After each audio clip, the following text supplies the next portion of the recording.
Take it. What is it about this team that there's no lead, that there's no deficit that's too big? Our heart, we just never give up. I feel like, the start of the season kind of, set that up for us. Never giving up. We've been down big, we've been up. So, just always staying, even kill and just never giving up, really.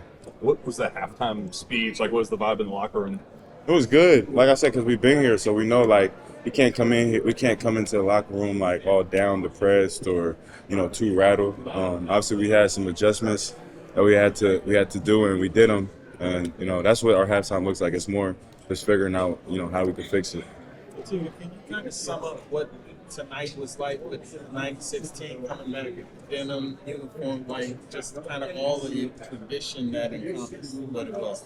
It was awesome. I feel like it was a really cool night. They came to shoot around, brought out the new jerseys for them. And, we just got to honor and celebrate them for, what they did. We dream and aspire for that every single day. So, to see them, do it and then come back and show love. It's easy to, kind of get all rattled up and, wrap our minds around that. But, we still had a game to go out there and play. And, Coach Polk did a really good job of making sure that we were locked in and, still going out there and winning the game. When did it kind of hit you, like when did you kind of get an understanding of what it means to play here? Last year. I've been, like, first game I've been understood. So, yeah, last year. Take on the play that set up following shot. That was a tremendous play. Kind of walk us through that. I was just really trying to get 2 feet in the paint. I feel like all night I did a really good job of, getting to the paint and either finishing it or, making a play for teammates. So, yeah.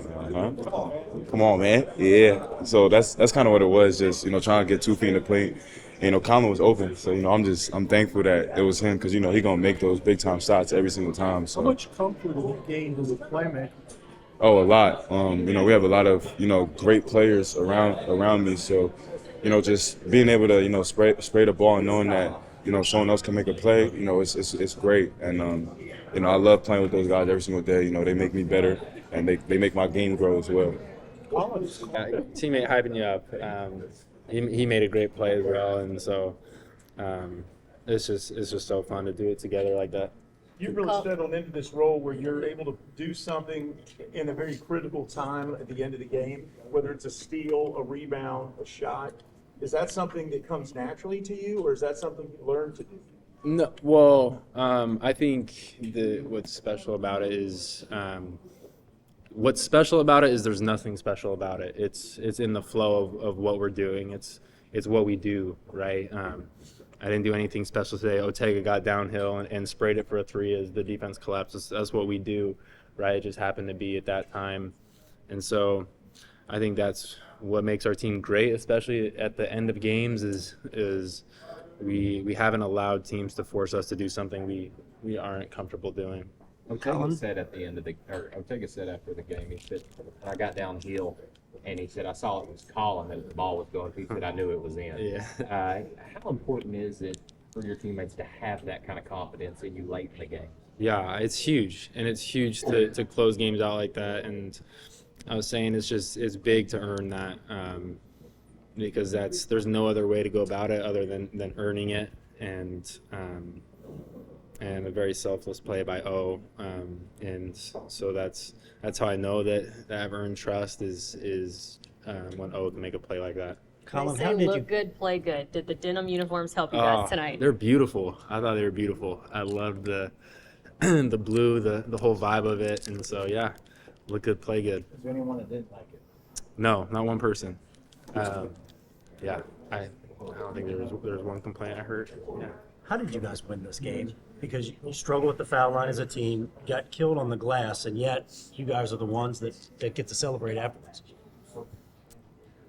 Yeah, it's, I think, just life in general, but in games, in basketball, and in other things, as a competitor, you just have to find ways to win. You're not going to win everything. You're not going to dominate everything, so you need to find ways to dominate something.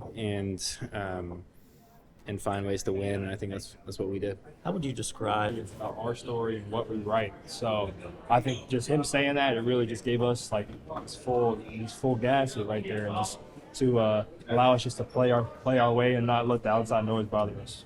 I know it What's the happened. crowd like for you guys tonight? Crowd was awesome. I honestly think if we didn't have that crowd, I honestly couldn't tell you what the game would be like. So. I know the jerseys were a little bit before your time, but were you familiar with the denim uniforms at all before this week? And what was your first thought when you got them unveiled to you during the week? To be honest, I don't think I ever knew what the denim uniform was until Pope brought it out at his press conference last year when he got the job. But before that, I never knew like the story behind the denim uniforms. I literally thought people just cut jeans and put it on a jersey, and then that's just what they wore. So. Yeah, I talk about the defensive effort. I mean, they were hot to start out. 8 3-pointers that you guys shot. Made 3 points in that second half. What was the defensive mindset on this? Just to pay attention to detail. We knew that they weren't a big three-point shooting team, but anytime you play Kentucky, they're going to make threes. So I think it was just forcing them to take tough twos and just forcing them into bad decisions was just a big turnaround for us. How much has Otega's consistency helped you guys as this team kind of found its identity, just knowing he's probably going to go get 20 every night?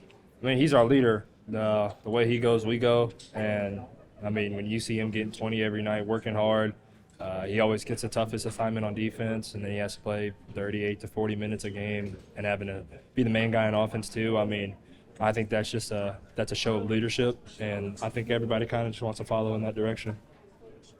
You've mentioned physicality a couple times, and I think it was after the Oklahoma game, Andrea was telling us about the boxing gloves and the stuff that you do. Can you explain that from your perspective and how that's helped? I think it's just when we go into practice, Coach McClain will wear these little boxing gloves on his hands, and he's just like, hit me.